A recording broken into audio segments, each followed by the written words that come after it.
2-ൽ ഇറങ്ങിയിട്ടുള്ള Swift Dzire diesel വണ്ടിയാണ്. അത്യാവശ്യം നല്ല മൈലേജ് കൂടുതൽ കിട്ടും. പിന്നെ ബൂട്ട് സ്പേസ് കാര്യങ്ങളൊക്കെ ഉള്ള ഒരു വാഹനമാണ്. മെയിനായിട്ട് ഈ ടാക്സിക്കാരൊക്കെ മെയിനായിട്ട് ചൂസ് ചെയ്യുന്ന ഒരു വാഹനം. 2014 മോഡലാണ്. ഓപ്ഷൻ വരുന്ന VDA ആണ് കേട്ടോ. ഏകദേശം 80,000 കിലോമീറ്റർ വണ്ടി ഓടിയിട്ടുള്ളൂ. ജെനുവിൻ കിലോമീറ്റർ ആണ് കേട്ടോ. അതായത് ഈ ടൈപ്പ് 2-ൽ ഡിസൈർ ഒക്കെ കിലോമീറ്റർ കുറഞ്ഞ വണ്ടികൾ കിട്ടാൻ ഭയങ്കര പ്രയാസമാണ് സെക്കൻഡ് മാർക്കറ്റിൽ.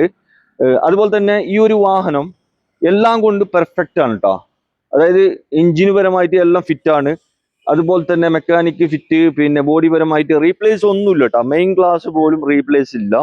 നല്ല ഈ ഒരു സ്വിഫ്റ്റ് നോക്കുന്ന ഒരാൾക്ക് ചൂസ് ചെയ്യാൻ പറ്റിയ നല്ലൊരു അടിപൊളി വാഹനമാണ്. 14 മോഡലാണ്. ഞാൻ നേരത്തെ പറഞ്ഞ പോലെ ഇന്റീരിയർ ഭാഗത്ത് നോക്കണമെങ്കിൽ നല്ല ക്വാളിറ്റി സീറ്റ് കവർ കാര്യങ്ങളൊക്കെ ചെയ്തിട്ടുണ്ട്. AC power steering, 4 door power window വരുന്നുണ്ട് കേട്ടോ. അത്യാവശ്യം ഓടാനുള്ള കട്ടുള്ള ടയർ കാര്യങ്ങളൊക്കെ ഉണ്ട്. ഇതിന് മാക്സിമം ഒരു 4 ലക്ഷം രൂപേൻ്റെ അടുത്ത് ഫിനാൻസ് കിട്ടും. ആസ്ക് ചെയ്യുന്ന പ്രൈസ് 440 ആണ്. വില നെഗോഷ്യബിൾ ആണ് കേട്ടോ. മാക്സിമം വില പൊട്ടിച്ചു തരും. ആവശ്യക്കാരുണ്ടെങ്കിൽ വീടുള്ള നമ്പറിൽ വിളിച്ചോ. കൂടുതൽ ഡീറ്റെയിൽ കാര്യങ്ങൾ മൂപ്പര്